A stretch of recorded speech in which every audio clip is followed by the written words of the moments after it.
For whatever reason, I can't download fucking videos to my YouTube anymore. At least from this device, and my other device is just kind of too fucked up to do that. And there are, you know what I'm saying, mitigating circumstances that could, possibly be the reason why I can't do that. So I'm not going to jump to any conclusions with this particular period of time. But I find it peculiar.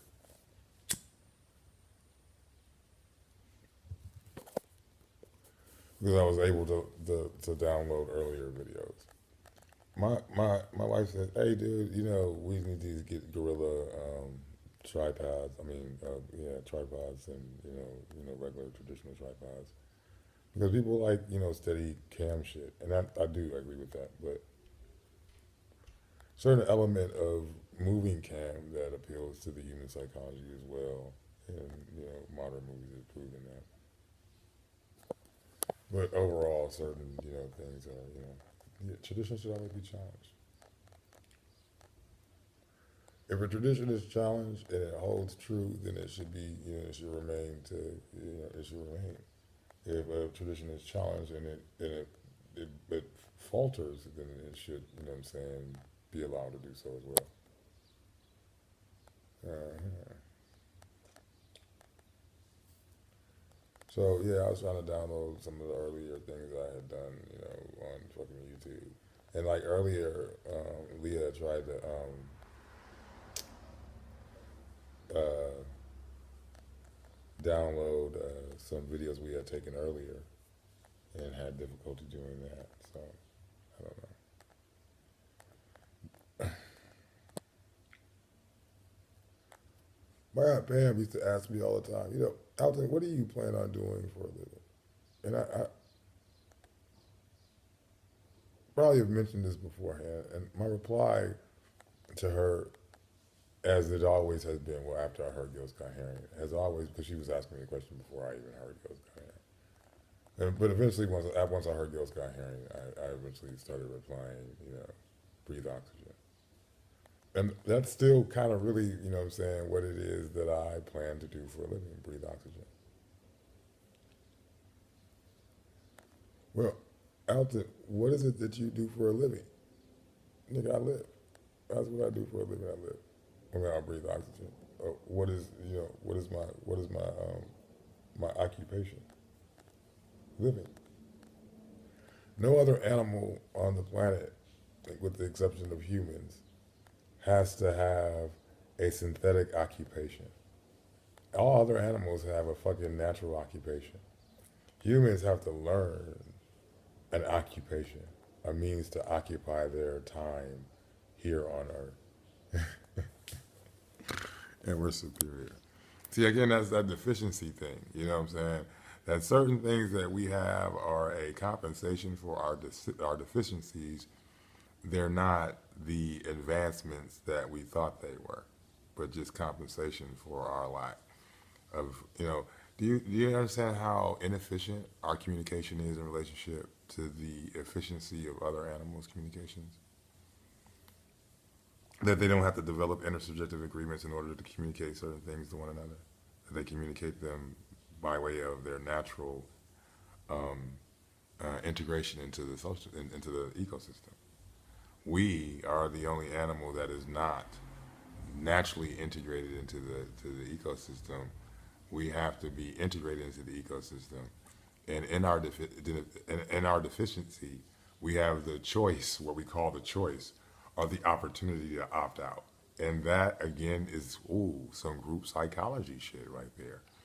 That because our inferiority complexes as humans, and it's even that we, oh my God, I'm so into seeing how, but at the same time, it creates this new perception of reality of reality that has the potential to explain reality and to integrate into reality unlike any other animal.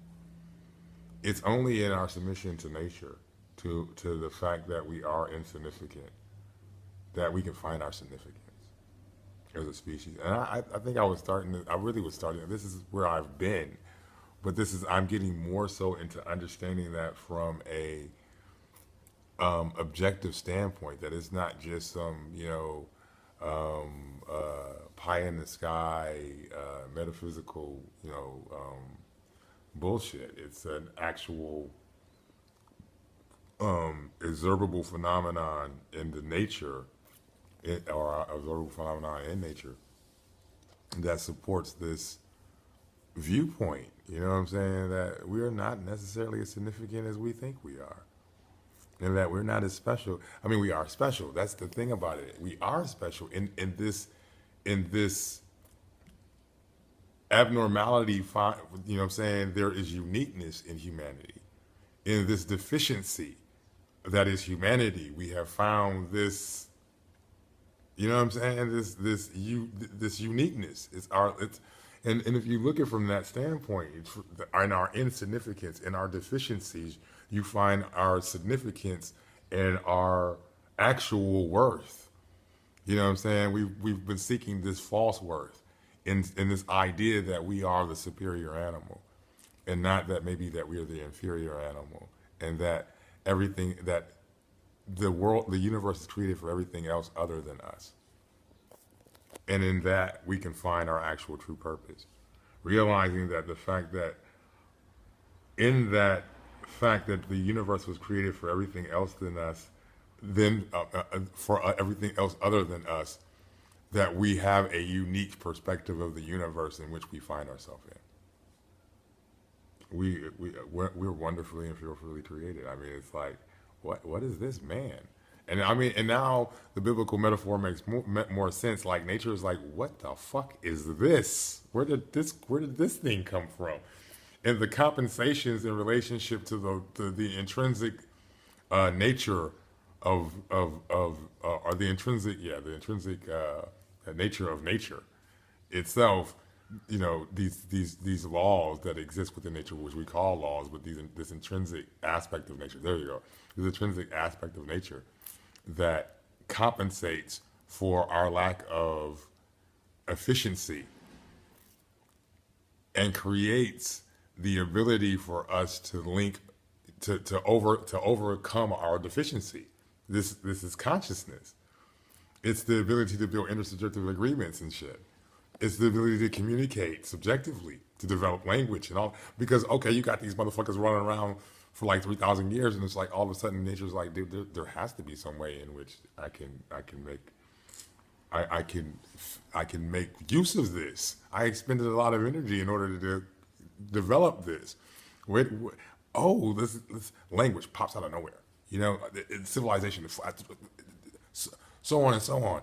And then there's this threshold that we're at right now, where it's like, okay, we can determine our parasitic pathway or our symbiotic pathway, and determine how we are going to interact with nature from this moment on. Yeah, it was a bug.